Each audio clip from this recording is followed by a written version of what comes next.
अथ श्री आदित्यकवचम्। श्रीगणेशाय नमः। ॐ अस्य श्री आदित्यकवची स्तोत्र महामन्त्रस्य याज्ञवल्क्यो महर्षिः अनुष्टुप जगदीच्छन्दसि घृणीरिति बीजं सूर्य इति शक्तिः आदित्य इति कीलकम् श्री सूर्यनारायण प्रीत्यर्थे जपे विनियोगः। ध्यानम् उदयाचलमागत्य वेदरूपमनामयं तुष्टावपरया भक्त्या वालखिल्यादिभिर्वृतं देवासुरैः सदा वन्द्यं ग्रहैश्च परिवेष्टितं ध्यायन् स्तुवन् पठन् नाम यः सूर्यकवचं सदा। घृणिः पातु शिरोदेशं सूर्यः फालं च पातु मे आदित्यो लोचने पातु श्रुति पातु प्रभाकरः। घ्राणं पातु सदा भानुः आर्कः पातु मुखं तथा जिह्वां पातु जगन्नाथः कण्ठं पातु विभावसुः। स्कन्धो ग्रहपतिः पातु भुजौ पातु प्रभाकरः अहस्करः पातु हस्तौ हृदयं पातु भानुमान् मध्यं च पातु सप्ताश्वो नाभिं पातु नभो मणिः द्वादशात्मा कटिं पातु सविता पातु श्रीकृणी उरु पातु सुरश्रेष्ठो जानुनी पातु भास्करः जङ्घे पातु च मार्तण्डो गलं पातु त्विषाम्पतिः पादो वृन्धः सदा पातु मित्रोऽपि सकलं वपुः वेदत्रयात्मक स्वामिन् नारायण जगत्पते आयातयामं तं किञ्चित् द्वेदरूपः प्रभाकरः स्तोत्रेणानेन सन्तुष्टो वालखिल्यादिभिर्वृतः साक्षाद्वेदमयो देवो रथारूढः समागतः तं दृष्ट्वा सह योत्थाय दण्डवत् प्रणमन् भुवि कृताञ्जलिपुटो भूत्वा सूर्यस्याग्रे स्थितस्तदा वेदमूर्तिर्महाभागो ज्ञानदृष्टिर्विचार्य च ब्रह्मणा स्थापितं पूर्वं यातयाम विवर्जितं सत्त्वप्रधानं शुक्लाख्यं वेदरूपमनामयं शब्दब्रह्ममयं वेदं सत्कर्म ब्रह्मवाचकं मुनिमध्यापयामास प्रथमं सविता स्वयं तेन प्रथमदत्तेन वेदेन परमेश्वरः याज्ञवल्क्यो मुनिश्रेष्ठः कृतकृत्यो भवत्तदा ऋगाति सकलान् वेदान् ज्ञातवान् सूर्यसन्निधौ इदं प्रोक्तं महापुण्यं पवित्रं पापनाशनं यः पठेत् शृणुयाद्वापि सर्वपापैः प्रमुच्यते वेदार्थज्ञानसम्पन्न सूर्यलोकमवाप्नुयात्। श्रीगणेशाय नमः। ॐ अस्य आदित्यहृदयस्तोत्रागस्त्य ऋषिः अनुष्टुप्छन्दः आदित्यहृदयभूतो भगवान् ब्रह्मदेवता निरस्ताशेषविघ्नतया ब्रह्मा विद्यासिद्ध्यौ सर्वत्र जयसिद्ध्यौ च विनियोगः। अथ स्तोत्र ततो युद्धपरिश्रान्तं समरे चिन्तया स्थितं रावणं चाग्रतो दृष्ट्वा युद्धाय समुपस्थितं दैवतश्च समागम्य द्रष्टुमभ्यागतो रणम् उपगम्याब्रवीद् राम अगस्त्यो भगवांस्तदा राम राम महाबाहो शृणु गुह्यं सनातनं येन सर्वा नरीन् वत्स समरे विजयिष्यसे आदित्यहृदयं पुण्यं सर्वशत्रुविनाशनं जयावहं जपन्नित्यं अक्षयं परमं शिवं सर्वमङ्गलमाङ्गल्ये सर्वपापप्रणाशनं चिन्ताशोकप्रशमनम् आयुर्वर्धनमुत्तमं रश्मिमन्तं समुद्यन्तं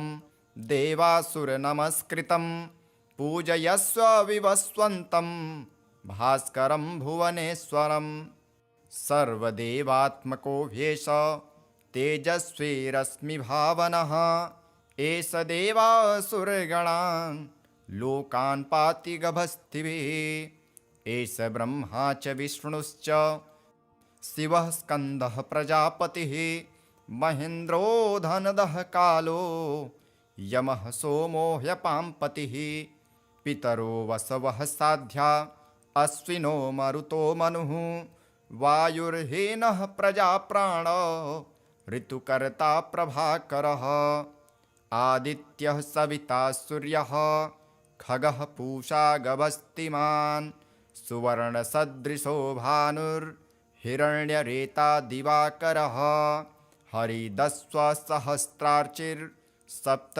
हरिदस्वसहस्रार्चिर्सप्तसप्तिर्मरीचिमान् तिमिरोन्मथनः शम्भोस्त्वष्टा मार्तण्डो सुबान् हिरण्यगर्भशिशिरस्तपनो हस्करो रविः अग्निगर्भोदिते पुत्रः शङ्खं शिशिरनाशनः व्योमनाथस्तमो भेदी ऋग्यजुःसामपारगः धनवृष्टिरपां मित्रो विन्ध्यवीथिप्लवङ्गमः आतपी मण्डली मृत्युः पिङ्गलः सर्वतापनः कविर्विश्वो महातेजः रक्तः सर्वभवोद्भवः नक्षत्रग्रहताराणाम् अधिपो विश्वभावनः तेजसामपि तेजस्वी द्वादशात्मन्नमोऽस्तु ते नमः पूर्वाय गिरये पश्चिमायाद्रये नमः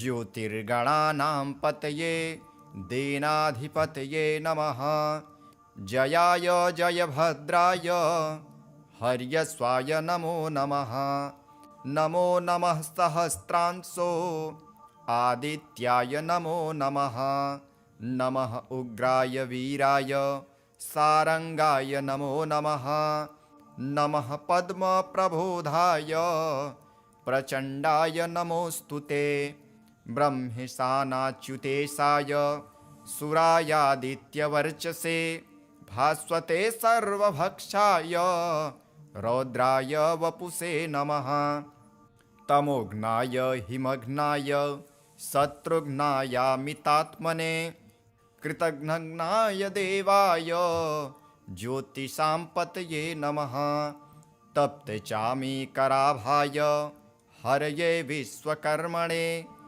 नमस्तमोभिनिर्घ्नाय रुचये लोकसाक्षिणे नाशयत्येष वैभूतं तमेष सृजति प्रभुः पायत्येष तपस्त्येष वर्षत्येष गभस्थिभिः एष सुप्तेषु जागर्ति भूतेषु परिनिष्ठितः एष चैवाग्निहोत्रं च फलं चैवाग्निहोत्रिणां देवाश्च क्रतवश्चैव क्रतूनां फलमेव च यानि कृत्यानि लोकेषु सर्वेषु परमं प्रभुः एनमापत्सु कृच्छ्रेषु कान्तारेषु भयेषु च कीर्तयन् पुरुषः कश्चिन् त्रावसीदति राघव पूजयस्वैनमेकाग्रो देवदेवं जगत्पतिम्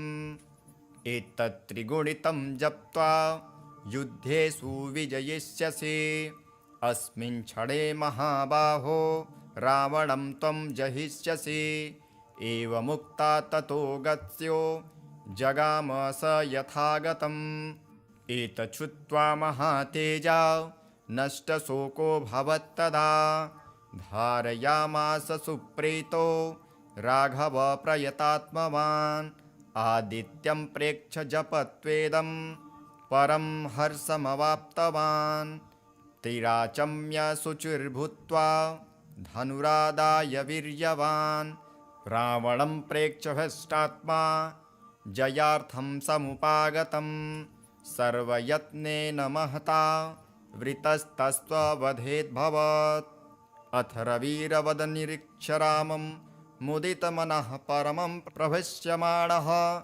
निशिचरपतिं सक्षयं विदित्वा सुरगणमध्यगतो वचस्त्वरेति।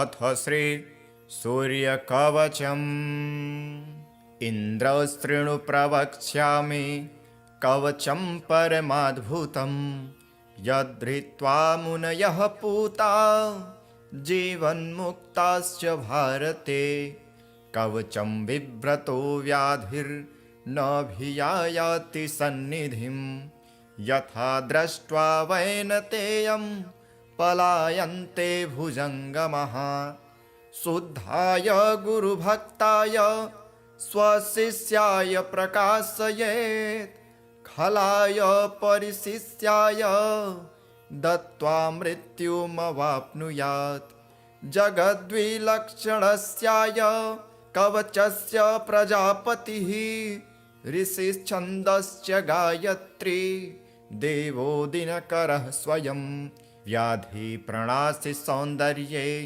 विनियोगः प्रकीर्तितः सद्यो रोगहरं सारं सर्वपापप्रणाशनम् ॐ क्लीं ह्रीं श्रीं सूर्याय स्वाहा मे पातु मस्तकम् अष्टादशाक्षरो मन्त्रः कपालं मे सदावतुः ॐ ह्रीं ह्रीं श्रीं श्रीं सूर्याय स्वाहा मे पातु नासिकाम् चक्षुर्मे पातु सूर्यश्च तारकं च विवर्तनः भास्करो मे धरं पातु दन्तान्दीनकरः सदा प्रचण्डः पातु गण्डं मे मार्ताण्डः कर्णमेव च महीरश्च सदा स्कन्धे जङ्घे पूषा सदावतु वक्षः पातु रविः सस्वन् नाभिं सूर्यः स्वयं सदा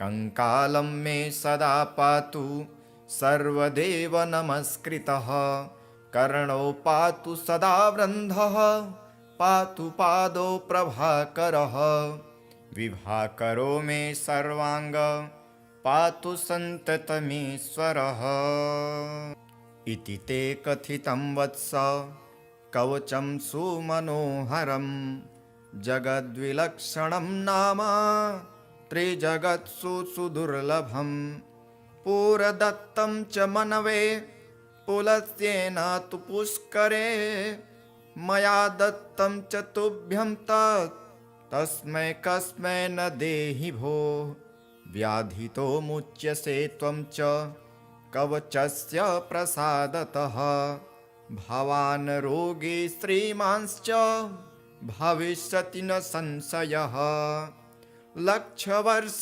हविष्येण यत्फलं लभते नरः तत्फलं लभते नूनं कवचस्यास्य धारणात् इदं कवचम् अज्ञात्वा यो मूढो भास्करं जयेत् 10 लक्ष प्रजप्तोऽपि मन्त्रसिद्धिर्न जायते। इति श्री ब्रह्मवैवर्तपुराणे बृहस्पतिकृत श्री सूर्यकवचम्। अथ श्री आदित्यकवचम्। श्री गणेशाय नमः। ॐ अस्य श्री आदित्यकवच स्तोत्र महामन्त्रस्य याज्ञवल्क्यो महर्षिः अनुष्टुप जगदीच्छन्दसि घृणीरिति बीजं सूर्य इति शक्तिः आदित्य इति कीलकं श्री सूर्यनारायण प्रीत्यर्थे जपे विनियोगः। ध्यानम् उदयाचलमागत्य वेदरूपमनामयं तुष्टावपरया भक्त्या वालखिल्यादिभिर्वृतं देवासुरैः सदा वन्द्यं ग्रहैश्च परिवेष्टितं ध्यायन् स्तुवन् पठन् नाम यः सूर्यकवचं सदा घृणिः पातु शिरोदेशं सूर्यः फालं च पातु मे आदित्यो लोचने पातु श्रुति पातु प्रभाकरः घ्राणं पातु सदा भानुः आर्कः पातु मुखं तथा जिह्वां पातु जगन्नाथः कण्ठं पातु विभावसुः स्कन्धो ग्रहपतिः पातु भुजौ पातु प्रभाकरः अहस्करः पातु हस्तौ हृदयं पातु भानुमान् मध्यं च पातु सप्ताश्वो नाभिं पातु नभो मणिः द्वादशात्मा कटिं पातु सविता पातु श्रिक्रिणी उरु पातु सुरश्रेष्ठो जानुनी पातु भास्करः जङ्घे पातु च मार्तण्डो गलं पातु त्विषाम्पतिः पादो वृन्धः सदा पातु मित्रोऽपि सकलं वपुः वेदत्रयात्मक स्वामिन् नारायण जगत्पते आयातयामं तं किञ्चित् द्वेदरूपः प्रभाकरः स्तोत्रेणानेन सन्तुष्टो वालखिल्यादिभिर्वृतः साक्षाद्वेदमयो देवो रथारूढः समागतः तं दृष्ट्वा सह योत्थाय दण्डवत् प्रणमन् भुवि कृताञ्जलिपुटो भूत्वा सूर्यस्याग्रे स्थितस्तदा वेदमूर्तिर्महाभागो ज्ञानदृष्टिर्विचार्य च ब्रह्मणा स्थापितं पूर्वं यातयाम विवर्जितं सत्त्वप्रधानं शुक्लाख्यं वेदरूपमनामयं शब्दब्रह्ममयं वेदं सत्कर्म ब्रह्मवाचकं मुनिमध्यापयामास प्रथमं सविता स्वयं तेन प्रथमदत्तेन वेदेन परमेश्वरः याज्ञवल्क्यो मुनिश्रेष्ठः कृतकृत्यो भवत्तदा ऋगाति सकलान् वेदान् ज्ञातवान् सूर्यसन्निधौ इदं प्रोक्तं महापुण्यं पवित्रं पापनाशनं यः पठेत् शृणुयाद्वापि सर्वपापै प्रमुच्यते वेदार्थज्ञानसम्पन्न सूर्यलोकमवाप्नुयात् श्रीगणेशाय नमः। ॐ अस्य आदित्यहृदयस्तोत्रागस्त्य ऋषिः अनुष्टुप्छन्दः आदित्यहृदयभूतो भगवान् ब्रह्मदेवता निरस्ताशेषविघ्नतया ब्रह्मा विद्यासिद्ध्यौ सर्वत्र जयसिद्ध्यौ च विनियोगः। अथ स्तोत्र ततो युद्धपरिश्रान्तं समरे चिन्तया स्थितं रावणं चाग्रतो दृष्ट्वा युद्धाय समुपस्थितं दैवतश्च समागम्य द्रष्टुमभ्यागतो रणम् उपगम्याब्रवीद् राम अगस्त्यो भगवांस्तदा राम राम महाबाहो शृणु गुह्यं सनातनं येन सर्वा नरीन् वत्स समरे विजयिष्यसे आदित्यहृदयं पुण्यं सर्वशत्रुविनाशनं जयावहं जपन्नित्यम् अक्षयं परमं शिवं सर्वमङ्गलमाङ्गल्ये सर्वपापप्रणाशनं चिन्ताशोकप्रशमनम् आयुर्वर्धनमुत्तमं रश्मिमन्तं समुद्यन्तं देवासुरनमस्कृतं पूजयस्व विवस्वन्तं भास्करं भुवनेश्वरं सर्वदेवात्मको ह्येष तेजस्वी रश्मिभावनः एष देवासुरगणान् लोकान् पाति गभस्तिभिः एष ब्रह्मा च विष्णुश्च शिवः स्कन्दः प्रजापतिः महेन्द्रो धनदः कालो यमः सोमो ह्यपाम्पतिः पितरो वसवः साध्या अश्विनो मरुतो मनुः वायुर्हीनः प्रजाप्राण ऋतुकर्ता प्रभाकरः आदित्यः सविता सूर्यः खगः पूषा गभस्तिमान् सुवर्णसदृशो भानुर्हिरण्यरेता दिवाकरः हरिदस्वसहस्रार्चिर्सप्तसप्तिर्मरीचिमान् तिमिरोन्मथनः शम्भोस्त्वष्टा मार्तण्डो सुबान् हिरण्यगर्भशिशिरस्तपनो हस्करो रविः अग्निगर्भोदिते पुत्रः शङ्खं शिशिरनाशनः व्योमनाथस्तमो भेदी ऋग्यजुःसामपारगः धनवृष्टिरपां मित्रो विन्ध्यवीथिप्लवङ्गमः आतपी मण्डली मृत्युः पिङ्गलः सर्वतापनः कविर्विश्वो महातेजः रक्तः सर्वभवोद्भवः नक्षत्रग्रहताराणाम् अधिपो विश्वभावनः तेजसामपि तेजस्वी द्वादशात्मन्नमोऽस्तु ते नमः पूर्वाय गिरये पश्चिमायाद्रये नमः ज्योतिर्गणानां पतये दीनाधिपतये नमः जयाय जयभद्राय हर्यस्वाय नमो नमः नमो नमः सहस्रांशो आदित्याय नमो नमः नमः उग्राय वीराय सारंगाय नमो नमः नमः पद्मप्रबोधाय प्रचण्डाय नमोऽस्तु ते ब्रह्मेशानाच्युतेशाय सुरायादित्यवर्चसे भास्वते सर्वभक्षाय रौद्राय वपुषे नमः तमोघ्नाय हिमघ्नाय शत्रुघ्नायामितात्मने कृतघ्नाय देवाय ज्योतिषां पतये नमः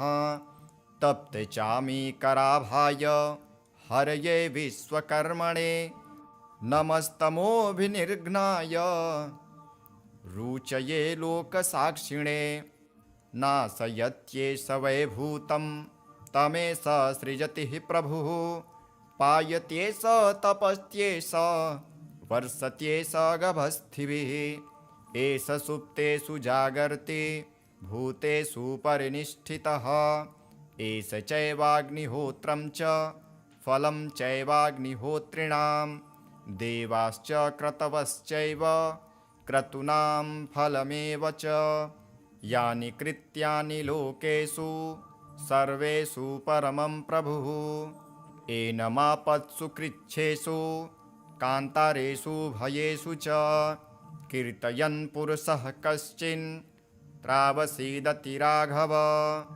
पूजयस्वैनमेकाग्रो देवदेवं जगत्पतिम् एतत्त्रिगुणितं जप्त्वा युद्धेषु विजयिष्यसि अस्मिन् क्षणे महाबाहो रावणं त्वं जहिष्यसि एवमुक्ता ततो गत्स्यो जगाम स यथागतम् एतच्छ्रुत्वा महातेजा नष्टशोको भवत्तदा धारयामास सुप्रीतो राघव प्रयतात्मवान् आदित्यं प्रेक्ष्य जपत्वेदं परं हर्षमवाप्तवान् तिराचम्य शुचिर्भूत्वा धनुरादाय वीर्यवान् रावणं प्रेक्ष्य हष्टात्मा जयार्थं समुपागतम् सर्वयत्नेन महता वृतस्तस्त्ववधेद्भवत् अथ रविरवदनिरीक्ष्य रामं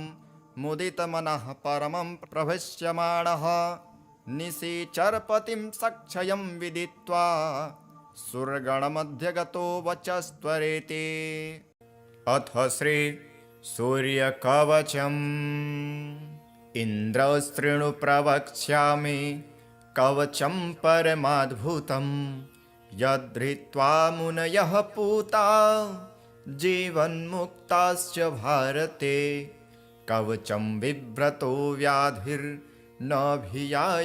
सन्निधिं यथा दृष्ट्वा वैनतेयं पलायन्ते भुजङ्गमः शुद्धाय गुरुभक्ताय स्वशिष्याय प्रकाशयेत् खलाय परिशिष्याय दत्त्वा मृत्युमवाप्नुयात् जगद्विलक्षणस्याय कवचस्य प्रजापतिः ऋषिश्छन्दश्च गायत्री देवो दिनकरः स्वयं व्याधिप्रणाशि सौन्दर्ये विनियोगः प्रकृतितः सद्यो रोगहरं सारं सर्वपापप्रणाशनम् ॐ क्लीं ह्रीं श्रीं सूर्याय स्वाहा मे पातु मस्तकम् अष्टादशाक्षरो मन्त्रः कपालं मे सदावतुः ॐ ह्रीं ह्रीं श्रीं श्रीं सूर्याय स्वाहा मे पातु नासिकाम् चक्षुर्मे पातु सूर्यश्च तारकं च विवर्तनः भास्करो मे धरं पातु दन्तान्दीनकरः सदा प्रचण्डः पातु गण्डं मे मार्ताण्डः कर्णमेव च महीरश्च सदा स्कन्धे जङ्घे पूषा सदावतु वक्षः पातु रविः सस्वन् नाभिं सूर्यः स्वयं सदा कङ्कालं मे सदा पातु सर्वदेव नमस्कृतः कर्णौ पातु सदा वृन्धः पातु पादौ प्रभाकरः विभाकरो मे सर्वाङ्ग पातु सन्ततमीश्वरः इति ते कथितं वत्स कवचं सुमनोहरं जगद्विलक्षणं नाम त्रिजगत्सु सुदुर्लभं पुरदत्तं च मनवे पुलस्येन तु पुष्करे मया दत्तं च तुभ्यं तस्मै कस्मै न देहि भो व्याधितो मुच्यसे त्वं च कवचस्य प्रसादतः भवान् रोगी श्रीमांश्च भविष्यति न संशयः लक्षवर्ष हविष्येण यत्फलं लभते नरः तत्फलं लभते नूनं कवचस्यास्य धारणात् इदं कवचम् अज्ञात्वा यो मूढो भास्करं जयेत् 10 लक्ष प्रजप्तोऽपि मन्त्रसिद्धिर्न जायते। इति श्री ब्रह्मवैवर्तपुराणे बृहस्पतिकृत श्री सूर्यकवचम्। अथ श्री आदित्यकवचम्। श्री गणेशाय नमः। ॐ अस्य श्री आदित्यकवच स्तोत्र महामन्त्रस्य याज्ञवल्क्यो महर्षिः अनुष्टुप जगदीच्छन्दसि घृणीरिति बीजं सूर्य इति शक्तिः आदित्य इति कीलकं श्री सूर्यनारायण प्रीत्यर्थे जपे विनियोगः। ध्यानम् उदयाचलमागत्य वेदरूपमनामयं तुष्टावपरया भक्त्या वालखिल्यादिभिर्वृतं देवासुरैः सदा वन्द्यं ग्रहैश्च परिवेष्टितं ध्यायन् स्तुवन् पठन् नाम यः सूर्यकवचं सदा घृणिः पातु शिरोदेशं सूर्यः फालं च पातु मे आदित्यो लोचने पातु श्रुति पातु प्रभाकरः घ्राणं पातु सदा भानुः आर्कः पातु मुखं तथा जिह्वां पातु जगन्नाथः कण्ठं पातु विभावसुः स्कन्धो ग्रहपतिः पातु भुजौ पातु प्रभाकरः अहस्करः पातु हस्तौ हृदयं पातु भानुमान् मध्यं च पातु सप्ताश्वो नाभिं पातु नभो मणिः द्वादशात्मा कटिं पातु सविता पातु श्रिक्रिणी उरु पातु सुरश्रेष्ठो जानुनी पातु भास्करः जङ्घे पातु च मार्तण्डो गलं पातु त्विषां पतिः पादो वृन्धः सदा पातु मित्रोऽपि सकलं वपुः वेदत्रयात्मक स्वामिन् नारायण जगत्पते आयातयामं तं किञ्चित् द्वेदरूपः प्रभाकरः स्तोत्रेणानेन सन्तुष्टो वालखिल्यादिभिर्वृतः साक्षाद्वेदमयो देवो रथारूढः समागतः तं दृष्ट्वा सह योत्थाय दण्डवत् प्रणमन् भुवि कृताञ्जलिपुटो भूत्वा सूर्यस्याग्रे स्थितस्तदा वेदमूर्तिर्महाभागो ज्ञानदृष्टिर्विचार्य च ब्रह्मणा स्थापितं पूर्वं यातयाम विवर्जितं सत्त्वप्रधानं शुक्लाख्यं वेदरूपमनामयं शब्दब्रह्ममयं वेदं सत्कर्म ब्रह्मवाचकं मुनिमध्यापयामास प्रथमं सविता स्वयं तेन प्रथमदत्तेन वेदेन परमेश्वरः याज्ञवल्क्यो मुनिश्रेष्ठः कृतकृत्यो भवत्तदा ऋगाति सकलान् वेदान् ज्ञातवान् सूर्यसन्निधौ इदं प्रोक्तं महापुण्यं पवित्रं पापनाशनं यः पठेत् शृणुयाद्वापि सर्वपापै प्रमुच्यते वेदार्थज्ञानसम्पन्न सूर्यलोकमवाप्नुयात्। श्रीगणेशाय नमः।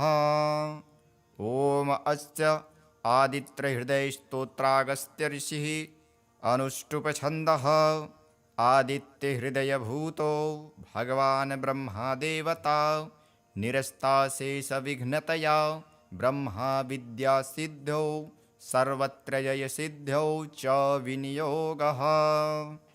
अथ स्तोत्र ततो युद्धपरिश्रान्तं समरे चिन्तया स्थितं रावणं चाग्रतो दृष्ट्वा युद्धाय समुपस्थितं दैवतश्च समागम्य द्रष्टुमभ्यागतो रणम् उपगम्याब्रवीद् राम अगस्त्यो भगवांस्तदा राम राम महाबाहो शृणु गुह्यं सनातनं येन सर्वा नरीन् वत्स समरे विजयिष्यसे आदित्यहृदयं पुण्यं सर्वशत्रुविनाशनं जयावहं जपन्नित्यम् अक्षयं परमं शिवं सर्वमङ्गलमाङ्गल्ये सर्वपापप्रणाशनं चिन्ताशोकप्रशमनम् आयुर्वर्धनमुत्तमं रश्मिमन्तं समुद्यन्तं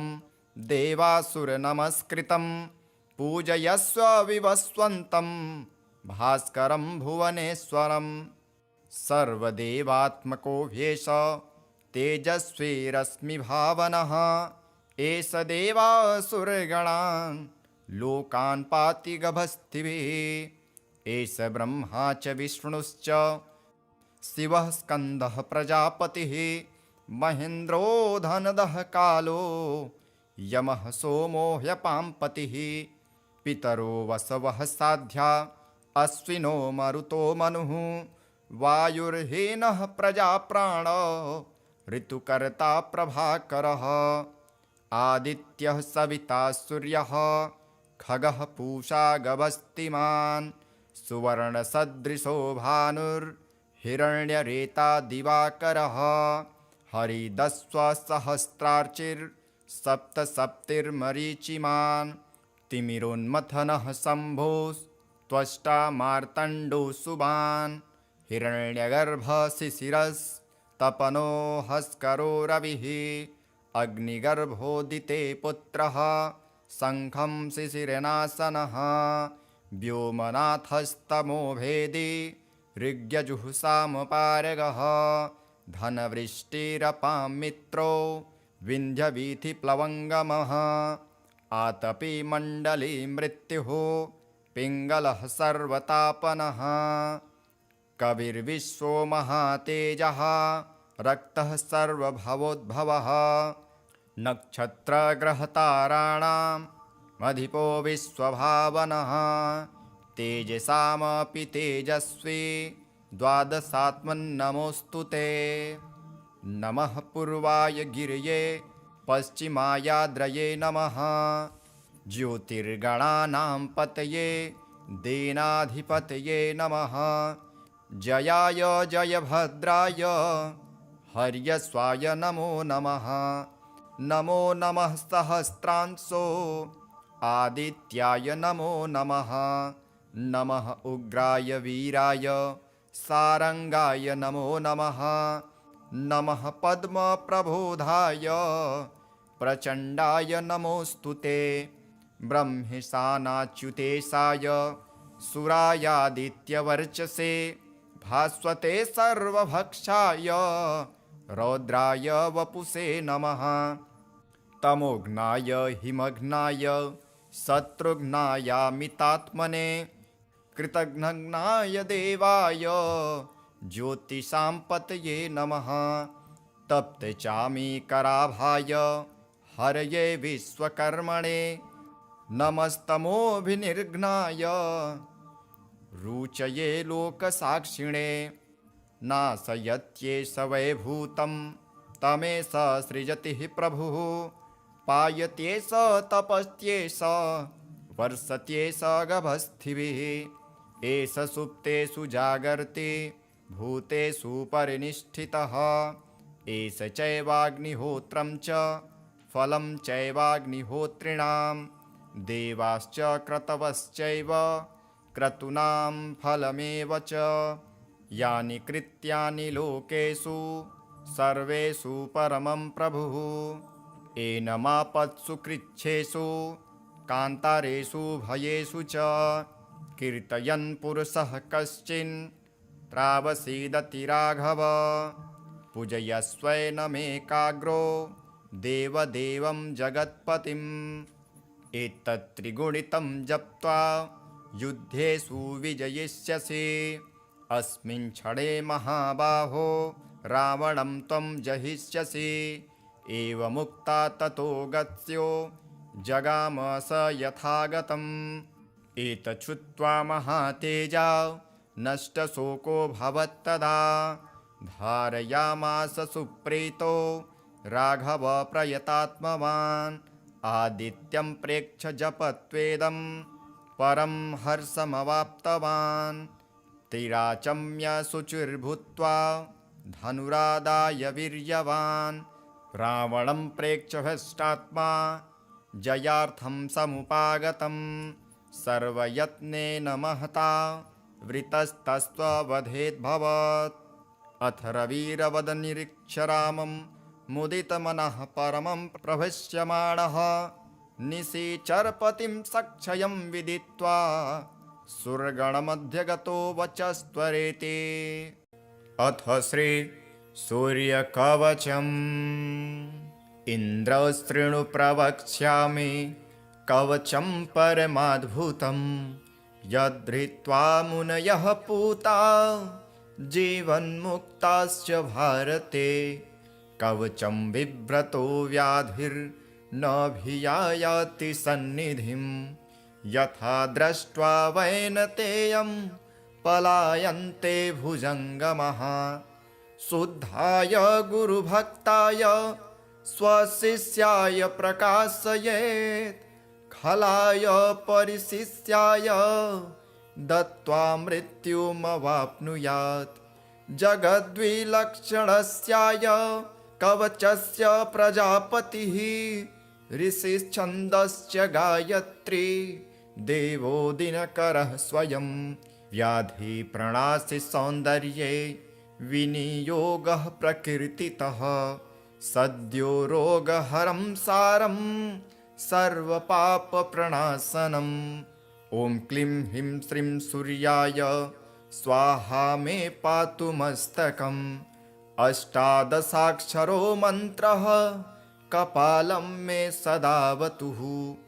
ॐ ह्रीं ह्रीं श्रीं श्रीं सूर्याय स्वाहा मे पातु नासिकाम् चक्षुर्मे पातु सूर्यश्च तारकं च विवर्तनः भास्करो मे धरं पातु दन्तान्दीनकरः सदा प्रचण्डः पातु गण्डं मे मार्ताण्डः कर्णमेव च महीरश्च सदा स्कन्धे जङ्घे पूषा सदावतु वक्षः पातु रविः सस्वन् नाभिं सूर्यः स्वयं सदा कङ्कालं मे सदा पातु सर्वदेव नमस्कृतः कर्णौ पातु सदा वृन्धः पातु पादौ प्रभाकरः विभाकरो मे सर्वाङ्ग पातु सन्ततमीश्वरः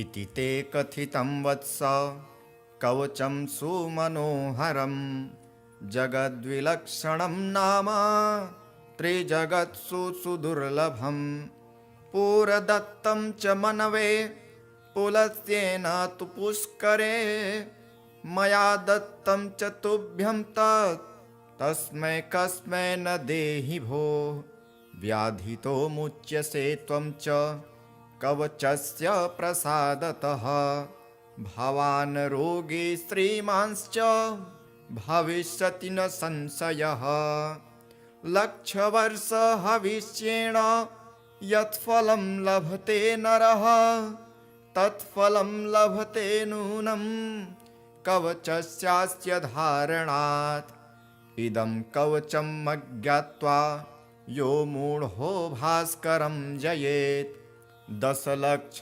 प्रजप्तोऽपि मन्त्रसिद्धिर्न जायते।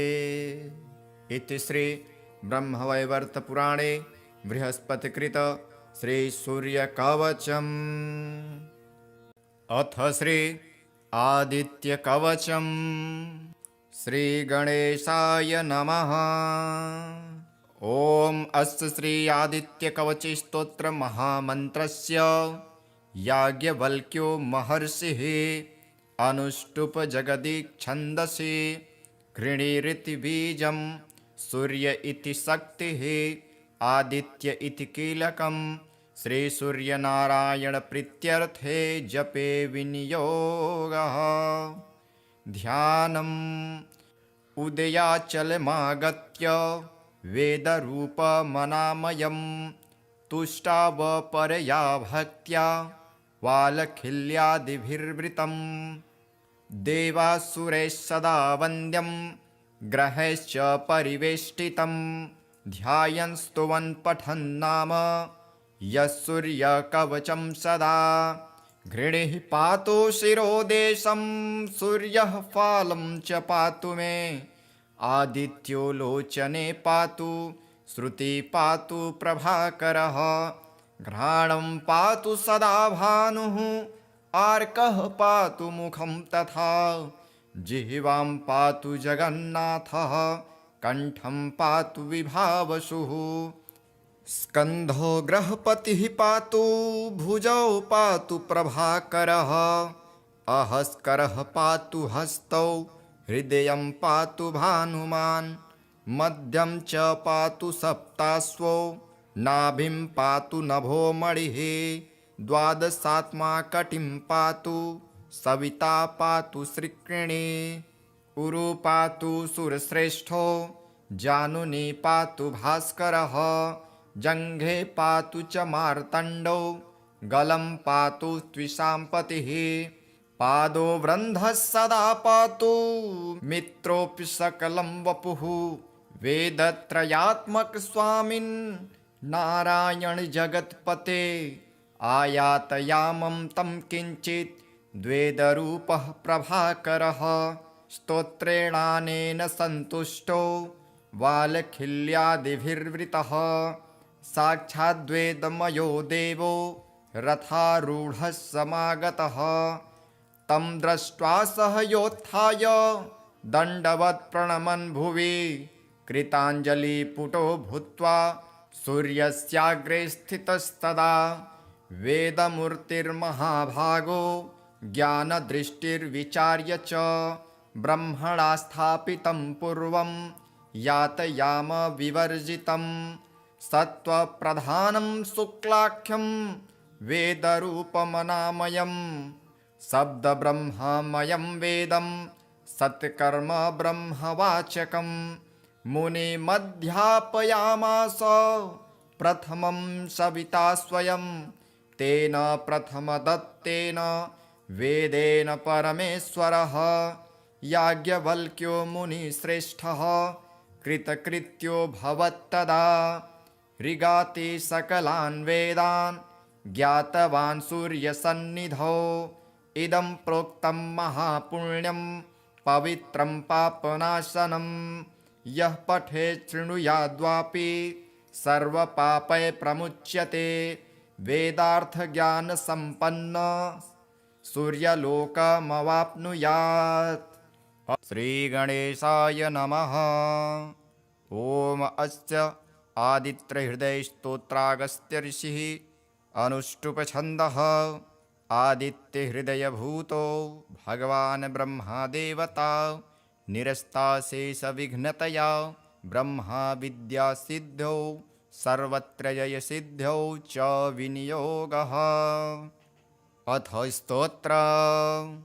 ततो युद्धपरिश्रान्तं समरे चिन्तया स्थितं रावणं चाग्रतो दृष्ट्वा युद्धाय समुपस्थितं दैवतश्च समागम्य द्रष्टुमभ्यागतो रणम् उपगम्याब्रवीद् राम अगस्त्यो भगवांस्तदा राम राम महाबाहो शृणु गुह्यं सनातनं येन सर्वा नरीन् वत्स समरे विजयिष्यसे आदित्यहृदयं पुण्यं सर्वशत्रुविनाशनं जयावहं जपन्नित्यम् अक्षयं परमं शिवं सर्वमङ्गलमाङ्गल्ये सर्वपापप्रणाशनं चिन्ताशोकप्रशमनम् आयुर्वर्धनमुत्तमं रश्मिमन्तं समुद्यन्तं देवासुरनमस्कृतं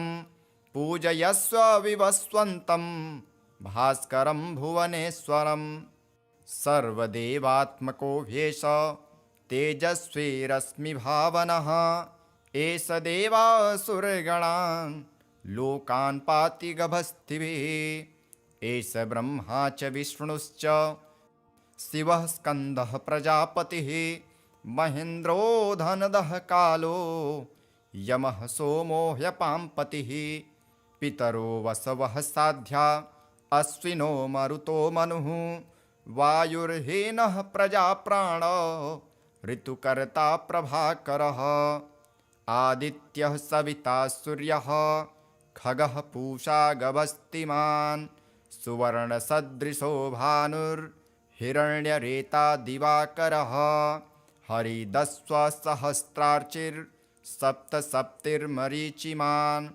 तिमिरोन्मथनः शम्भोस्त्वष्टा मार्तण्डो सुबान् हिरण्यगर्भशिशिरस्तपनो हस्करो रविः अग्निगर्भोदिते पुत्रः शङ्खं शिशिरनाशनः व्योमनाथस्तमो भेदी ऋग्यजुःसामपारगः धनवृष्टिरपां मित्रो विन्ध्यवीथिप्लवङ्गमः आतपी मण्डली मृत्युः पिङ्गलः सर्वतापनः कविर्विश्वो महातेजः रक्तः सर्वभवोद्भवः नक्षत्रग्रहताराणाम् अधिपो विश्वभावनः तेजसामपि तेजस्वी द्वादशात्मन्नमोऽस्तु ते नमः पूर्वाय गिरये पश्चिमायाद्रये नमः ज्योतिर्गणानां पतये दीनाधिपतये नमः जयाय जयभद्राय हर्यस्वाय नमो नमः नमो नमः सहस्रांशो आदित्याय नमो नमः नमः उग्राय वीराय सारंगाय नमो नमः नमः पद्मप्रबोधाय प्रचण्डाय नमोऽस्तु ते ब्रह्मेशानाच्युतेशाय सुरायादित्यवर्चसे भास्वते सर्वभक्षाय रौद्राय वपुषे नमः। तमोघ्नाय हिमघ्नाय शत्रुघ्नायामितात्मने कृतघ्नाय देवाय ज्योतिषां पतये नमः। तप्तचामीकराभाय हरये विश्वकर्मणे नमस्तमोभिनिर्घ्नाय रुचये लोकसाक्षिणे। नाशयत्येष वैभूतं तमेष सृजति हि प्रभुः। पायत्येष तपस्त्येष वर्षत्येष गभस्थिभिः। एष सुप्तेषु जागर्ति भूतेषु परिनिष्ठितः। एष चैवाग्निहोत्रं च फलं चैवाग्निहोत्रिणां। देवाश्च क्रतवश्चैव क्रतूनां फलमेव च। यानि कृत्यानि लोकेषु सर्वेषु परमं प्रभुः। एनमापत्सु कृच्छ्रेषु कान्तारेषु भयेषु च। कीर्तयन् पुरुषः कश्चिन् त्रावसीदति राघव। पूजयस्वैनमेकाग्रो देवदेवं जगत्पतिम्। एतत्त्रिगुणितं जप्त्वा युद्धेषु विजयिष्यसि। अस्मिन् क्षणे महाबाहो रावणं त्वं जहिष्यसि। एवमुक्ता ततो गत्स्यो जगाम स यथागतम्। एतच्छ्रुत्वा महातेजा नष्टशोको भवत्तदा। धारयामास सुप्रीतो राघव प्रयतात्मवान्। आदित्यं प्रेक्ष्य जपत्वेदं परं हर्षमवाप्तवान्। तिराचम्य शुचिर्भूत्वा धनुरादाय वीर्यवान्। रावणं प्रेक्ष्य हृष्टात्मा जयार्थं समुपागतम्। सर्वयत्नेन महता वृतस्तस्त्ववधेद्भवत्। अथ रविरवदनिरीक्ष्य रामं मुदितमनः परमं प्रभष्यमाणः। निशिचरपतिं सक्षयं विदित्वा सुरगणमध्यगतो वचस्त्वरेति। अथ श्री सूर्यकवचम्। इन्द्रशृणु प्रवक्ष्यामि कवचं परमाद्भुतं। यद्धृत्वा मुनयः पूता जीवन्मुक्ताश्च भारते। कवचं बिभ्रतो व्याधिर्नभियायाति सन्निधिम्। यथा दृष्ट्वा वैनतेयं पलायन्ते भुजङ्गमः। शुद्धाय गुरुभक्ताय स्वशिष्याय प्रकाशयेत्। खलाय परिशिष्याय दत्त्वा मृत्युमवाप्नुयात्। जगद्विलक्षणस्याय कवचस्य प्रजापतिः। ऋषिश्छन्दश्च गायत्री देवो दिनकरः स्वयं। व्याधिप्रणाशि सौन्दर्ये विनियोगः प्रकीर्तितः। सद्यो रोगहरं सारं सर्वपापप्रणाशनम्। ॐ क्लीं ह्रीं श्रीं सूर्याय स्वाहा मे पातु मस्तकम्। अष्टादशाक्षरो मन्त्रः कपालं मे सदावतुः। ॐ ह्रीं ह्रीं श्रीं श्रीं सूर्याय स्वाहा मे पातु नासिकां। चक्षुर्मे पातु सूर्यश्च तारकं च विवर्तनः। भास्करो मे धरं पातु दन्तान्दीनकरः सदा। प्रचण्डः पातु गण्डं मे मार्ताण्डः कर्णमेव च। महिरश्च सदा स्कन्धे जङ्घे पूषा सदावतु। वक्षः पातु रविः सस्वन् नाभिं सूर्यः स्वयं सदा। कङ्कालं मे सदा पातु सर्वदेव नमस्कृतः। कर्णौ पातु सदा वृन्धः पातु पादौ प्रभाकरः। विभाकरो मे सर्वाङ्ग पातु सन्ततमीश्वरः। इति ते कथितं वत्स कवचं सुमनोहरं। जगद्विलक्षणं नाम त्रिजगत्सु सुदुर्लभं पुरदत्तं च मनवे पुलस्येन तु पुष्करे मया दत्तं च तुभ्यं तस्मै कस्मै न देहि भो व्याधितो मुच्यसे त्वं च कवचस्य प्रसादतः भवान् रोगी श्रीमांश्च भविष्यति न संशयः लक्षवर्ष हविष्येण यत्फलं लभते नरः तत्फलं लभते नूनं कवचस्यास्य धारणात् इदं कवचम् अज्ञात्वा यो मूढो भास्करं जयेत् 10 लक्ष प्रजप्तोऽपि मंत्रसिद्धिर्न जायते। इति श्री ब्रह्मवैवर्त पुराणे बृहस्पतिकृत श्री सूर्यकवचम्। अथ श्री आदित्यकवचम्। श्री गणेशाय नमः।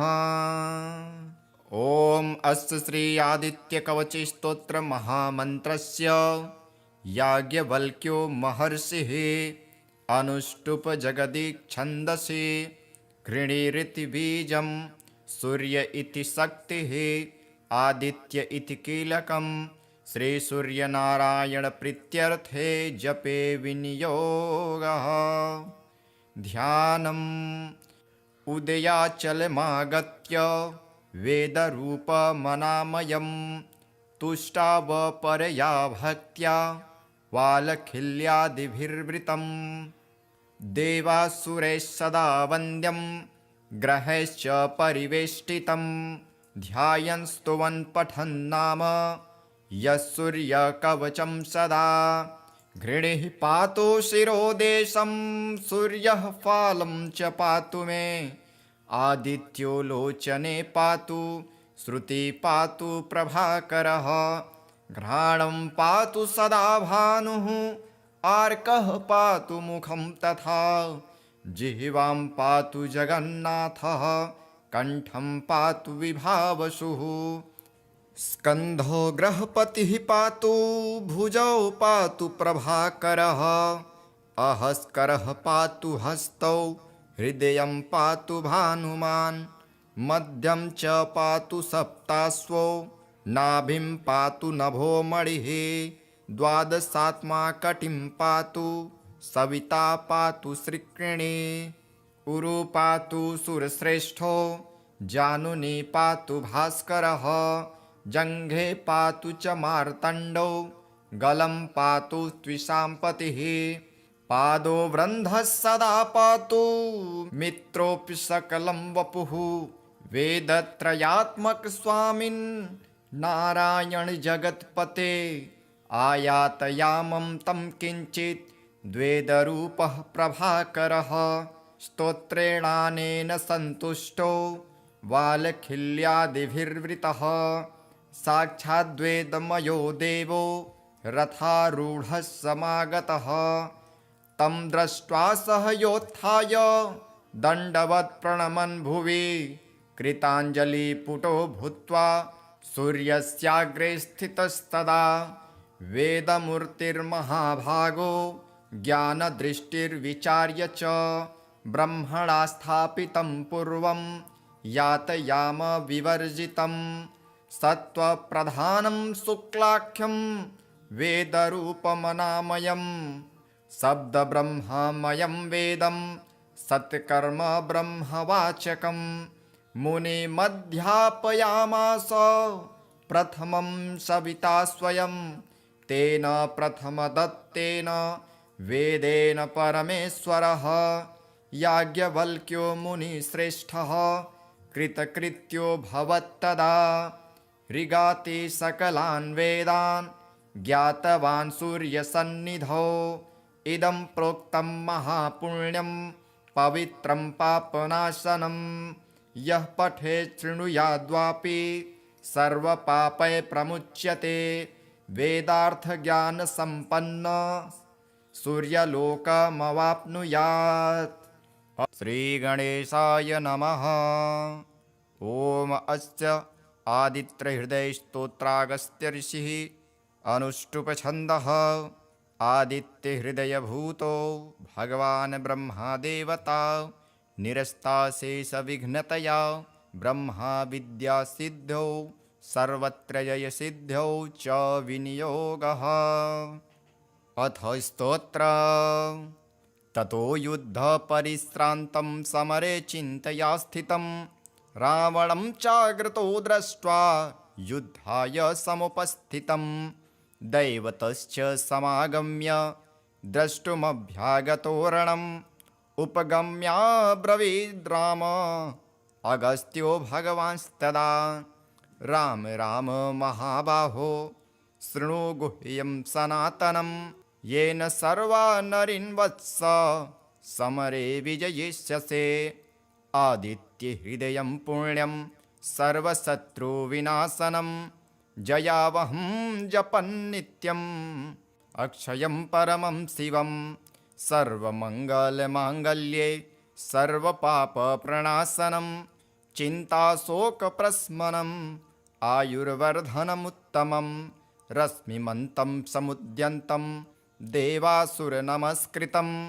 पूजयस्व विवस्वन्तं भास्करं भुवनेश्वरं सर्वदेवात्मको ह्येष तेजस्वी रश्मिभावनः एष देवासुरगणान् लोकान् पाति गभस्तिभिः एष ब्रह्मा च विष्णुश्च शिवः स्कन्दः प्रजापतिः महेन्द्रो धनदः कालो यमः सोमो ह्यपाम्पतिः पितरो वसवः साध्या अश्विनो मरुतो मनुः वायुर्हीनः प्रजाप्राण ऋतुकर्ता प्रभाकरः आदित्यः सविता सूर्यः खगः पूषा गभस्तिमान् सुवर्णसदृशो भानुर्हिरण्यरेता दिवाकरः हरिदस्वसहस्रार्चिर्सप्तसप्तिर्मरीचिमान्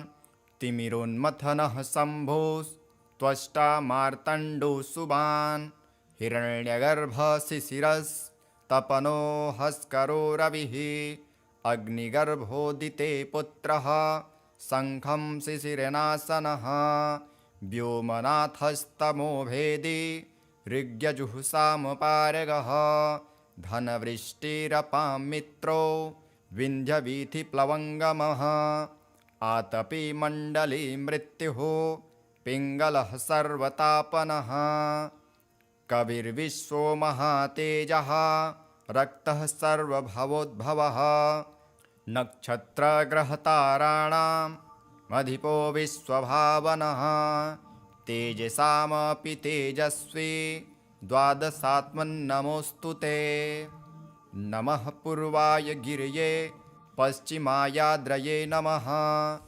ज्योतिर्गणानां पतये दीनाधिपतये नमः जयाय जयभद्राय हर्यस्वाय नमो नमः नमो नमः सहस्रांशो आदित्याय नमो नमः नमः उग्राय वीराय सारंगाय नमो नमः नमः पद्मप्रबोधाय प्रचण्डाय नमोऽस्तु ते ब्रह्मेशानाच्युतेशाय सुरायादित्यवर्चसे भास्वते सर्वभक्षाय रौद्राय वपुषे नमः तमोघ्नाय हिमघ्नाय शत्रुघ्नायामितात्मने कृतघ्नाय देवाय ज्योतिषां पतये नमः तप्तचामीकराभाय हरये विश्वकर्मणे